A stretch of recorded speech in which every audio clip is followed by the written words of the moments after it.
Everyone, good evening. कैसे हैं आप सब लोग? आई होप सब बहुत अच्छे होंगे। तो आज का वीडियो होने वाला है सबसे ज्यादा मुझे इंस्टाग्राम के डीएम में पूछा जाने वाला क्वेश्चंस की ज्वेलरी मेकिंग के लिए बेसिक टूल्स क्या क्या होते हैं और कैसे कैसे होते हैं, क्योंकि बहुत सारे लोग ऐसे हैं, बहुत सारी वीमेन्स ऐसी हैं, बहुत सारी गर्ल्स ऐसी हैं जो अपना ज्वेलरी मेकिंग बिजनेस स्टार्ट करना चाहती हैं और करना भी चाहिए।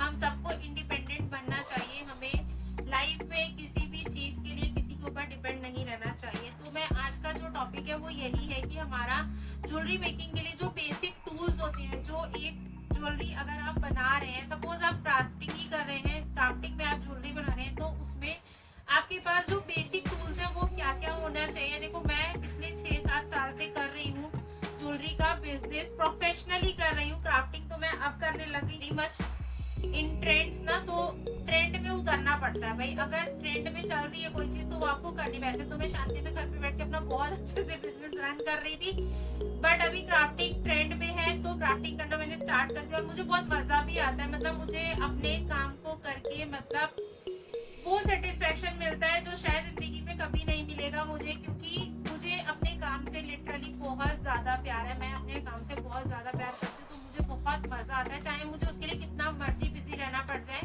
बट मैं अपना काम पूरी ईमानदारी और पूरी शिद्दत के साथ करती हूँ।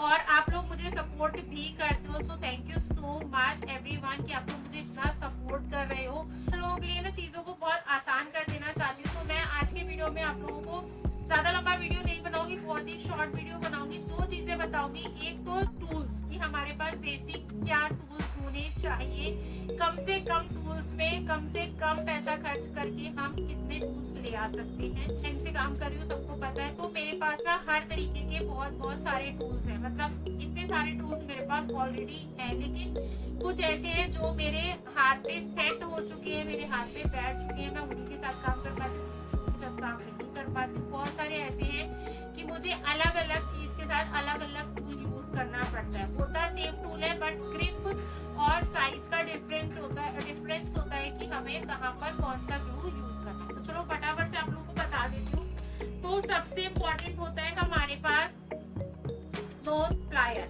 नोज प्लायर जो होते हैं वो हमारे पास 2 तरीके के होते हैं। एक होता है फ्लैट नोज प्लायर और एक होता है राउंड नोज प्लायर। ठीक है, ध्यान से देखना। 2 तरीके के प्लायर होते हैं। मैंने बहुत सारे लोगों को वीडियोस में देखा है कि वो फ्लैट नोज प्लायर का काम कर रहे हैं, लेकिन यूज कर रहे हैं वो ये राउंड नोज प्लायर, जो कि बिल्कुल गलत है। अगर आप प्रोफेशनली काम कर रहे हो तो आपको ये नहीं करना चाहिए, क्योंकि देखो, first impression is the last impression, सब लोग मानते हैं ये बात।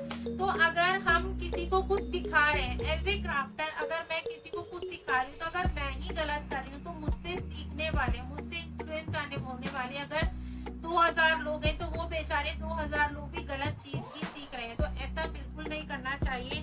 तो देखो, मेरे पास फ्लैट नोज प्लायर एक ये वाला है, एक ये वाला है और एक ये वाला। तीनों सेम प्रोडक्ट है, तीनों का सेम काम है, लेकिन तीनों अलग अलग चीज में मैं यूज करती हूँ। अगर मैं बड़े साइज का जंप रिंग यूज कर रही हूँ तो मैं ये वाला प्लायर यूज करूंगी, क्योंकि इसका ग्रिप बहुत ज्यादा स्ट्रॉन्ग है। और ये आप लोग यकीन नहीं मानोगे, ये मेरा पहला प्लायर है। जब मैंने ये 250 रुपए का खरीदा था 2017 में, मैंने ये वाला प्लायर खरीदा था और आज 2024 ऑलमोस्ट आधा हो चुका और ये प्लायर मेरा कहीं नहीं। और मैं लिटरली इससे बहुत काम करती हूँ, यानी इवन मेरा स्टाफ भी इससे काम कर लेता है, बट ये मेरा बहुत ही प्रिय प्लायर है, तो मैं ये सबको नहीं देती हूँ। तो अगर हम बड़े साइज का कुछ हैवी वायर वाला काम कर रहे हैं, कि मोटा वायर है या हैवी साइज का जंपरिंग है, बिग साइज जंपरिंग है, तो हम उसके लिए मैं ये यूज करती हूँ। अगर मीडियम साइज है तो मैं ये यूज करती हूँ। और अगर नॉर्मल हम सिर्फ ऐसे जंपरिंग का काम कर रहे हैं, छोटा साइज का जंपरिंग है और पतला वायर है, मतलब बहुत पतला वायर, और अगर मुझे उससे कुछ करना है, इसको शेप वगैरह देनी है, तो मैं ये यूज करती हूँ। तो सबसे पहला हमारे पास फ्लैट नोज प्लायर होना ही होना चाहिए। चाहे आप ज्वेलरी मेकिंग कर रहे हो, चाहे आप क्राफ्टिंग कर रहे हो, कुछ भी कर रहे हो, तो आपके पास ये होना ही होना चाहिए। दूसरा आता है हमारा round knows plier. Round knows plier का एक ही काम होता है, किसी भी चीज को राउंड करना। ठीक है, इसका नोज जो है वो राउंड है, तो इसका सिर्फ एक ही काम है, किसी भी चीज को राउंड करना। ये किसी चीज को ग्रिप नहीं कर सकता, ये किसी चीज को पकड़ नहीं सकता है, तो इसको पकड़ने के काम में आप लोग मत लिया करो। मैंने मेरे पास 2 ले रखे हैं, ये थोड़ा सा स्मॉल से लेके बिग साइज तक का है और ये थोड़ा सा पतला है। तो कभी कभी क्या होता है अगर हाथ में दर्द हो गया, इस वाले प्लायर से थोड़ा हैवी है, तो हम ये छोटा वाला भी यूज कर लेते हैं, बट ये मैं बहुत रेयरली करती हूँ, इसको मैं यूज नहीं करती। थर्ड टूल होता है हमारा, जो कि बहुत इंपॉर्टेंट टूल होता है, इसके बिना आप ज्वेलरी मेकिंग में काम नहीं कर सकते हो, ज्वेलरी नहीं बना सकते हो। दिस इज कटर, ठीक है, ये कटर होता है और ये मैंने बहुत हैवी क्वालिटी का ले रखा है, बहुत पुराना है और ये आज तक बहुत अच्छा काम कर रहा है। इसमें भी बहुत सारी वैरायटीज आती है, बहुत सारी वेरिएशंस आती है, बहुत सारी क्वालिटीज आती है।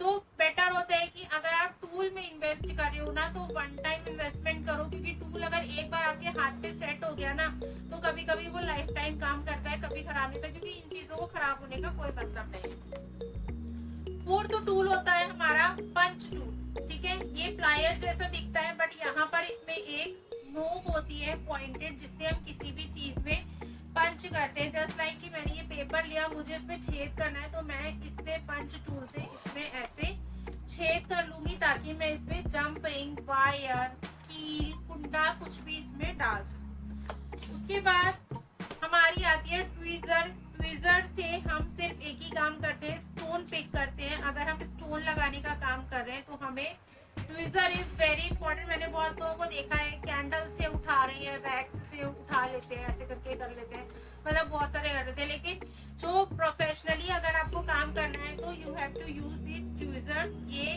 परफेक्ट होती है स्टोन फिटिंग के लिए। अगर आपको ऐसे करके स्टोन पिक करना है तो आप ट्वीजर से करते हो, जैसा आप लोग मेरे वीडियोस में देखते हो, मैं हमेशा इसी से पिक करती हूँ स्टोन्स। उसके बाद आता है हमारा ये वाला कटर। वैसे तो ज्वेलरी मेकिंग में इस कटर का कोई काम नहीं है, लेकिन आजकल फैब्रिक ज्वेलरी बहुत ज्यादा ट्रेंड में है, तो जब हम फैब्रिक के ऊपर काम करते हैं तो डेफिनेटली फैब्रिक हम इससे नहीं काट सकते। फैब्रिक के लिए हमें ये यूज करना है, स्पेशली फैब्रिक के लिए ही नहीं, ये हमें यूज करना है वायर्स थ्रेड्स कटिंग करने के लिए। ये थ्रेड कटिंग के लिए यूज होता है, तो इसे थ्रेड कटिंग के लिए यूज करो। उसके बाद डिफरेंट टाइप ऑफ सीजर्स, ये होनी चाहिए सबके पास, क्या बोलते हैं इसको, और ये होना ही चाहिए, क्योंकि ये जो काम करता है ना, वो कोई नाइफ काम नहीं करता है। ये मतलब इससे किसी की गर्दन काट दो कट जाएगी, तो आप सोच सकते हो कि इससे फैब्रिक और फेल्ट शीट कितनी अच्छी कटती होगी। ये मतलब बस ऐसे काम करता है, ये इस तरीके से 1 सेकंड में आपका ये काम करता है। बहुत सारे लोग मेरे से पूछते हैं कि आप फिनिशिंग कैसे देते हो ज्वेलरी को, जो फेल्ट वाली ज्वेलरी होती है या जो फैब्रिक वाली ज्वेलरी होती है। तो गाइज मैं इसी से करती हूँ अपना काम। आज के वीडियो में सिर्फ इतना ही। तो वीडियो अच्छा लगे तो लाइक शेयर सब्सक्राइब कर देना। ऐसे और अच्छे अच्छे वीडियोस के लिए बेल आइकन जरूर प्रेस कर देना। मिलते हैं एक और अगले अच्छे वीडियो के साथ। Till then take care, bye bye.